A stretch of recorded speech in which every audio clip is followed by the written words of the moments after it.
Hi everybody, I'm about to be finishing this story up. Sorry about that. I had a phone call that interrupted the video, so I'll get back to the video. Hold on. Felt like her cold, dead gaze never left me the entire time. By the second day, we had pretty much decked the whole loft. I won't lie, I was relieved. I had no desire to spend any more time in a dark, tight space with that doll that had terrorized my aunt as a child. However, luck was not on my side that day. My grandfather asked me to check if the loft would still shut, without the new flooring blocking or hindering it. Unfortunately for me, this meant that the cable light would have to be taken out of the loft and the hatch closed up. My grandfather volunteered me to stay in the loft, just in case something did block the hatch from closing. I was about to ask to swap roles, but I didn't want him thinking of me as a big girl's blouse, a phrase my grandfather would often use to describe me. Foolishly, my pride got the better of me and I agreed to stay in the loft. But as the light faded, I couldn't help but look back at that child-sized doll sitting there atop her throne of dusty boxes and lost things. As the last rays of light slithered across Wendy's rubbery skin and cold eyes, instinct or something within me made me reach for the hammer my grandfather had been using. Then suddenly I could see nothing. The whole loft was swallowed up by darkness and I was blind. I had never felt so vulnerable.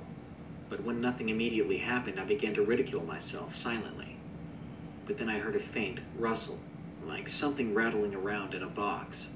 My eyes still hadn't adjusted, but I knew where the sound was coming from. My heart already started to pound and I held my breath for a moment, hoping to hear nothing. But in the silence, I heard one single tap. Then another, and another, and I realized it was footsteps, small footsteps. Suddenly, the pitter-patter of small feet scrambled along the boards ahead of me, and I would love to say I wasn't frightened. I was terrified. All those stories my aunt had told me, they raced through my mind as the footsteps speeded towards me. I was so scared. I shut my eyes and awaited my fate. I'm not ashamed to admit I was so frightened I couldn't even swing the hammer I was clutching. I just let out a scream. I was sure I would be dead or never seen again. But nothing happened. I opened my eyes and found the whole loft was lit up again, and my granddad was just laughing and shaking his head. He called me a woman, then laughed it off. I tried to laugh it off as well, but I was still full of fear. Maybe my grandfather was right. Maybe it was just the dark and my overactive imagination. But all those explanations left my mind when I looked over at the boxes. I went dead silent. My whole body started trembling. My grandfather looked at me and kept asking me what was wrong, but I couldn't summon the words to explain. That's how afraid I was. I knew then that for the moment I truly understood the feeling my aunt had, that dark night when her doll came to life. For you see, Wendy was no longer at the top of the boxes and Christmas decorations as she had been when I first entered. Now she was there resting upon a beam in the far corner, like a child pretending to be asleep or playing dead.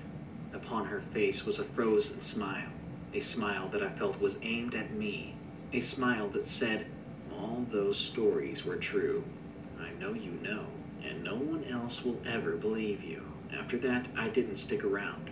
I made a swift exit from the loft, telling my granddad that I had just scared myself. In truth, I couldn't actually believe what had happened. I didn't want to believe it. Needless to say, I never wanted to be around that doll, and so I never went back up into that loft, and my visits to my granddad's house became less frequent. I've since moved down south and have pushed my experience to the back of my mind, and for 6 years of my life I was free of Wendy, until she decided to pay me one last visit. One night I was locked in this awful nightmare. I was lying in bed, and I could hear giggling, and could feel something crawling up over my quilt. When I looked down, I saw Wendy crawling up towards my head, and before I could let out a scream, she pulled the covers over my head as if to suffocate me. I thrashed about so wildly I actually woke up my boyfriend beside me. Thankfully, it was just a dream. A terrible nightmare. Even though the nightmare was over, I was so frightened by my experience. I phoned up my auntie the next day and told her all about it. I even confessed to having had my own experience with the doll 6 years ago. She didn't seem surprised, and seemed shocked that I had dreamt about the doll 6 years later. She reassured me, though, that the doll was gone, and she managed to convince my grandfather, who was a bit of a hoarder, to clear out his loft. He had put most of his stuff in a skip. I don't know if it was a coincidence, but my blood ran cold the moment she told me that Wendy had been chucked in that skip too. Strangely, my nightmare happened the night Wendy had been hurled into the skip, and And it may seem totally silly, but I just can't help feeling that this was Wendy's last good scare.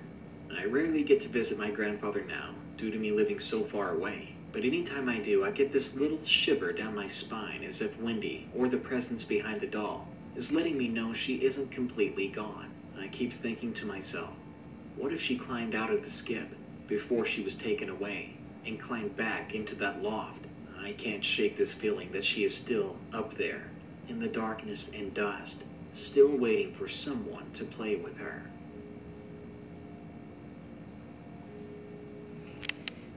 What?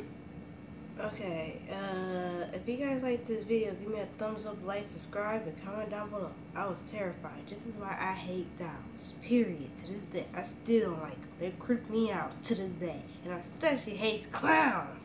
Who hates clowns and who hates dolls? Comment down below. Who hates both? I do. I'm terrified of both of those things. So, comment down below what other videos I should react to. And comment down below what scary stories I should react to. Right? Now, let's go. Let's get this video a big old thumbs up, like, subscribe, comment, turn your post notification bells on. If you guys are new, my name is Sam Darden. Let's get this video on the road. Goodbye.